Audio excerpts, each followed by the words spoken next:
However ruined this world has become, however mired in torment and despair, life endures. Births continue. There is beauty in that, is there not? The lands between are home to all manner of strange and enchanting creatures and biomes. When you look closely, the complexity of Elden Ring's biology is truly a thing of wonder, and is so tightly intertwined with the lore of the world that it is impossible to fully understand one without also appreciating the other. This expedition will take us from the hellish swamps of the Caelid Wilds to the lush forest of the Raw Ruins, into the deepest cave systems of the world, and up into its highest treetops. Today's topic is both otherworldly and unsettling, but also deeply misunderstood. The biology of the Scarlet Rot is far more complex than it may seem at first. It is not just a sickness, it is an entire ecosystem.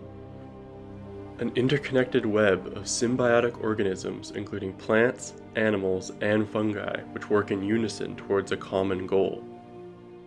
The bloom of a divine flower and the return of a god. So, join me as I put my undergraduate biology degree to use to investigate the natural world of Elden Ring.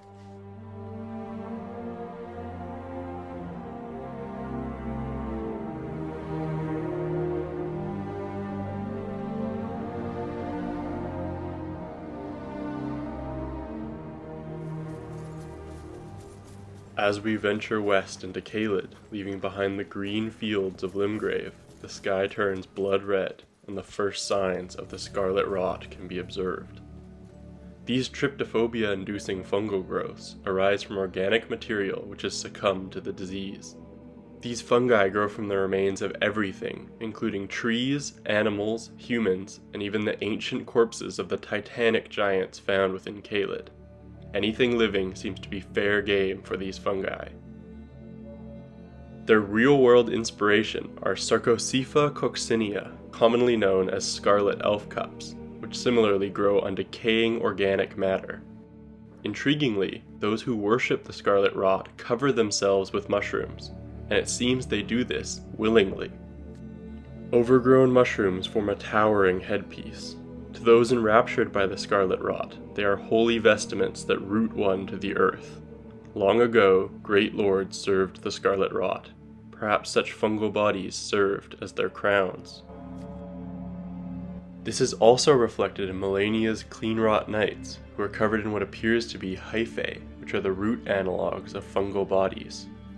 The Clean Rot Knights vowed to fight alongside Malenia, despite the inevitable, if gradual, putrefaction of their flesh. But how would this transformation serve the Scarlet Rot? The answer lies within the center of the Caelid Wilds, within the crimson waters of the Swamp of Aeonia. The towering remnant of Malenia's first bloom looms above, but we need to take a closer look, which will require a daring jump.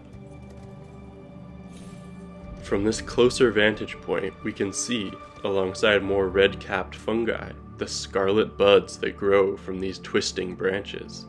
These buds primarily sprout from this massive tree, and from this high vantage point we can see that its roots have spread all throughout Caelid. These plants closely resemble real-world hematomes, also known as gnome plants. They live in coniferous rainforests, and rather than photosynthesizing through green chlorophyll, they actually parasitize fungi for nutrients, resulting in their glassy red-white appearance. If we carry this logic into Elden Ring, it seems that these scarlet buds function in much the same way.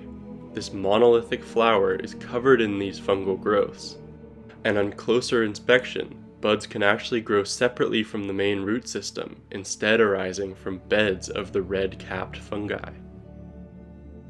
A big shout out to this subscriber who pointed this out to me on the poll which chose this video idea. And by the way, if you want to take part in future polls like this, consider subscribing.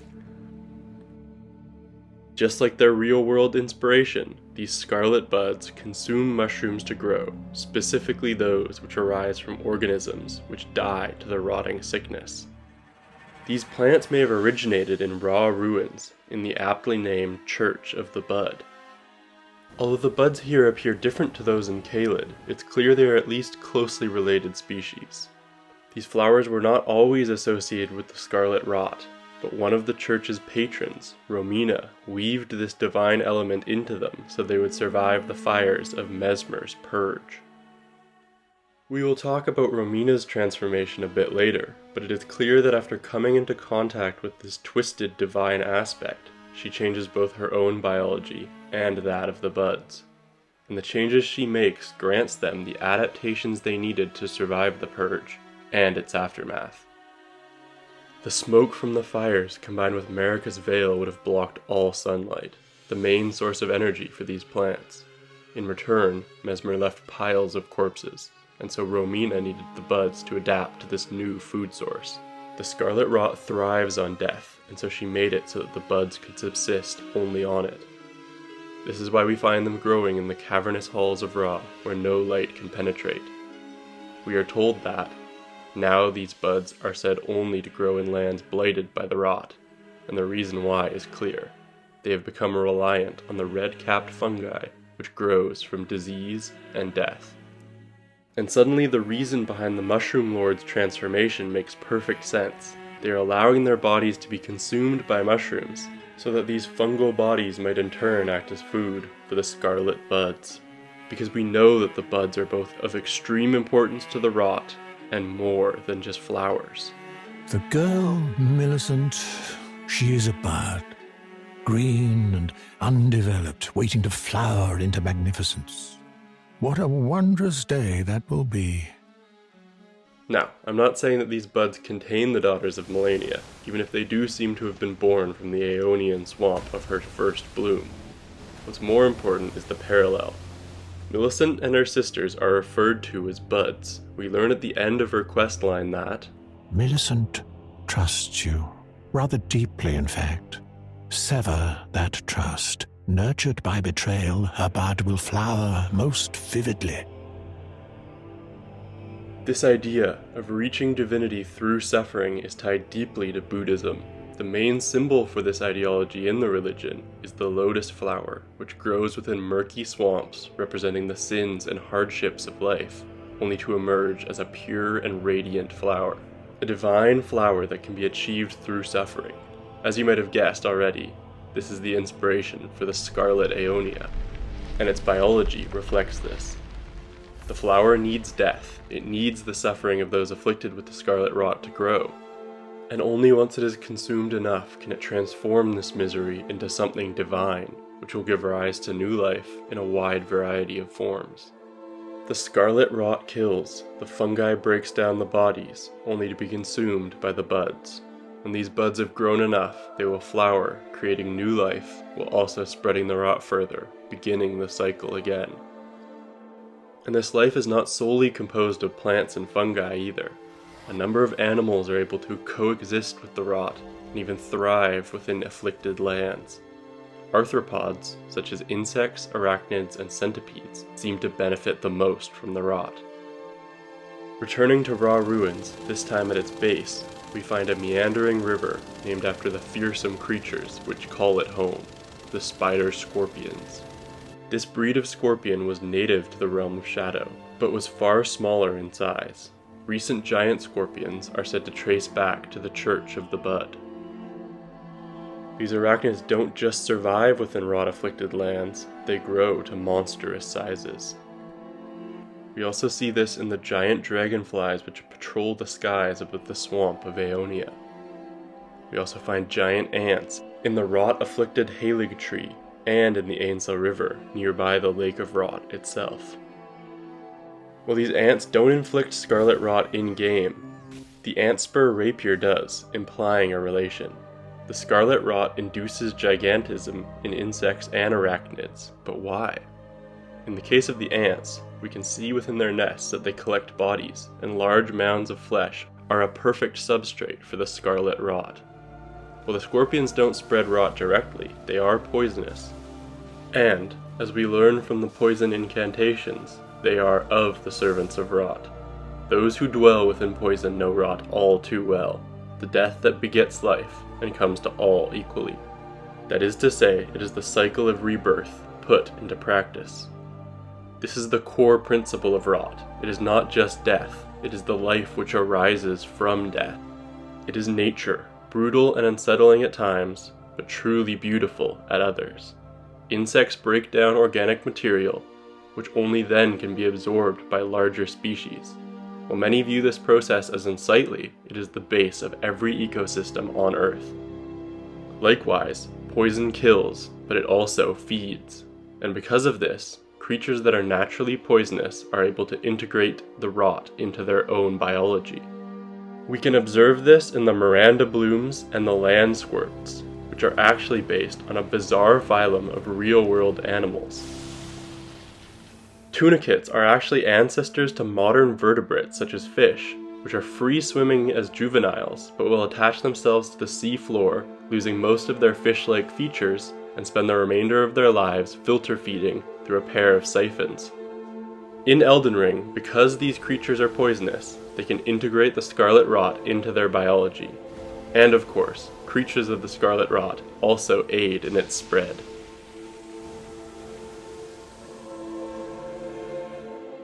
Returning to Ra, the most impressive transformation induced by the rot can be seen in Romina, the Saint of the Bud.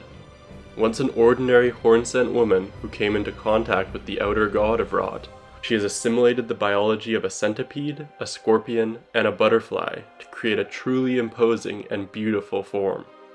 While not a true goddess like Melania, she is divine enough to act as a mother for the children of Rot, and soothe the Aeonian butterflies, both of which were abandoned by their true mother.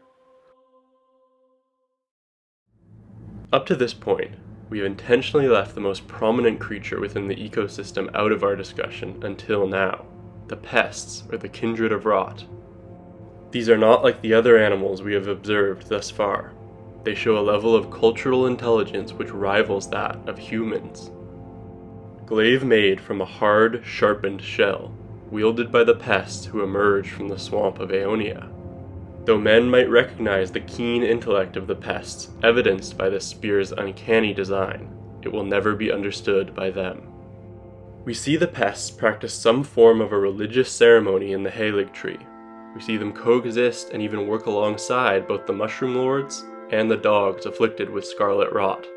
They even act as overseers in the mines of Caelid, which many a Tarnish will remember from the PTSD of a transporter-trapped chest. This possibly indicates a degree of understanding of the purpose and value of mines and minerals. A specific subculture of the pests within the Land of Shadow, the Forager brood, also have developed a number of unique crafting techniques which highlight the positive aspects of the rot. The effects of the Forager brood's pickled delights are enhanced by the fermentation or rotting of the ingredients. Though this results in a pungent odor, some come to find the aroma irresistible. The Forager brood is particularly interesting because they have also formed a relationship with one who appears to be human. One of Miquella's followers, Mor. There's been some speculation that Mor himself is a pest under his armor, but the proportions don't really work out if this was the case. Plus, he is able to speak in a human language which the pests don't really seem to have the vocal capabilities for. He also has a custom face, and the fact that they put work into this likely indicates he is not meant to be a pest. Finally, even though he says that his mother abandoned us, referring to Melania, this could equally be a result of his kinship with the brood, and I think it's actually more interesting this way, because it means that these kindred of rot fully accepted a human into their culture. He was raised as a pest despite being human. Perhaps the kindred of rot are not so hostile after all. There also seems to be an understanding of sorts between the pests in the Halig tree and the Miquellan Knights, which are found close by in the same area and are not hostile to each other. It is clear from these examples that there is nuance to the pests, and to the Scarlet Rot itself. Though it may not seem like it in Caelid, it is not this mindlessly destructive force. And yet, despite all of these observations, the actual life cycle of the pests remains unknown. They are said to have arisen from the swamp of Aeonia, but a pink subspecies also inhabits the Ra ruins. We also find separate populations in the Grand Cloister beside the Lake of Rot, and near the Scarlet Waterfall within the Halig Tree. I want to know how the rot supposedly gives rise to these complex organisms, and so I'm going to stealthily investigate a pest hotspot, the Caelid Waypoint Ruins. As we approach, we get our first glimpse of the pests. They're performing a common behavior in which they press their torso to the ground and sway their long tails in the air. Another pest keeps a watchful eye for intruders. It doesn't appear that they've spotted me, so I better keep moving. I've just spotted a mushroom lord, who seems to be headed somewhere. I think I'll follow from a distance. He just traveled down those steps, but they're guarded by a pest, so I'm going to distract it and try to sneak behind. Success. Down the steps, we can see where the mushroom lord was headed, and why it was so tightly guarded. It's a nest filled with eggs. The mushroom lord is tending to the eggs, and many have already hatched, giving rise to pest larvae. What's particularly interesting about this nesting ground is that it is within an ancient crypt, and the majority of the graves have been forced open. The eggs were laid within the open graves, but we can also see something else, our favorite fungal growths. It seems that these corpses were infected with the rot, and that the eggs were laid on top, or even somehow arise naturally from rotted tissue. The only other place we find these pest larvae is within the murky waters of the Halig Tree, and they do seem to arise naturally from this liquid comprised of rotting organic matter. Once again, we see the core tenet of rot. It is the cycle of life, which arises from death.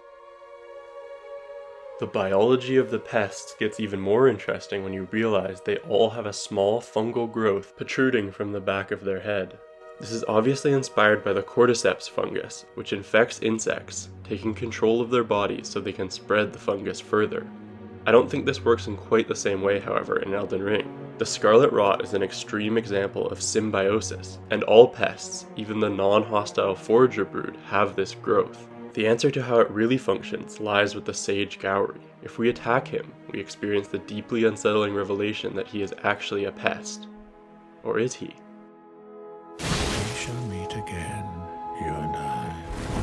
There are countless pests to choose from. He's not a pest at all. He is instead controlling one. And he can find another. In fact, no matter how many times we kill him, every time we return, he will be there, unfazed, with a new body. I believe this control is linked to the fungal growth on the pests. It is not a parasite, it is a connection, a hive mind, one that Gowry either arose from or has access to. The goal of the rot is the same as Gowry's plan. Every one of the many species which arise from this sickness plays a different biological role. They are all unified in a single purpose: for the Scarlet Aeonia to bloom and return its god, once sealed, to the world, to create an order of life and death, unending. You can't tell me you don't wish to see it.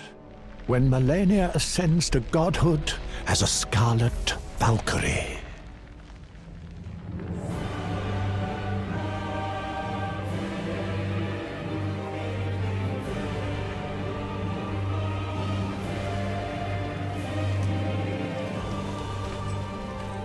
The scarlet bloom flowers once more.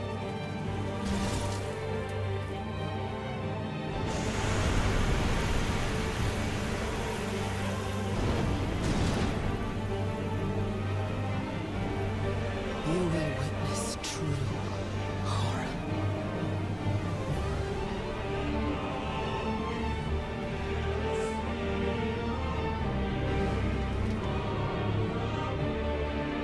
Now, rot.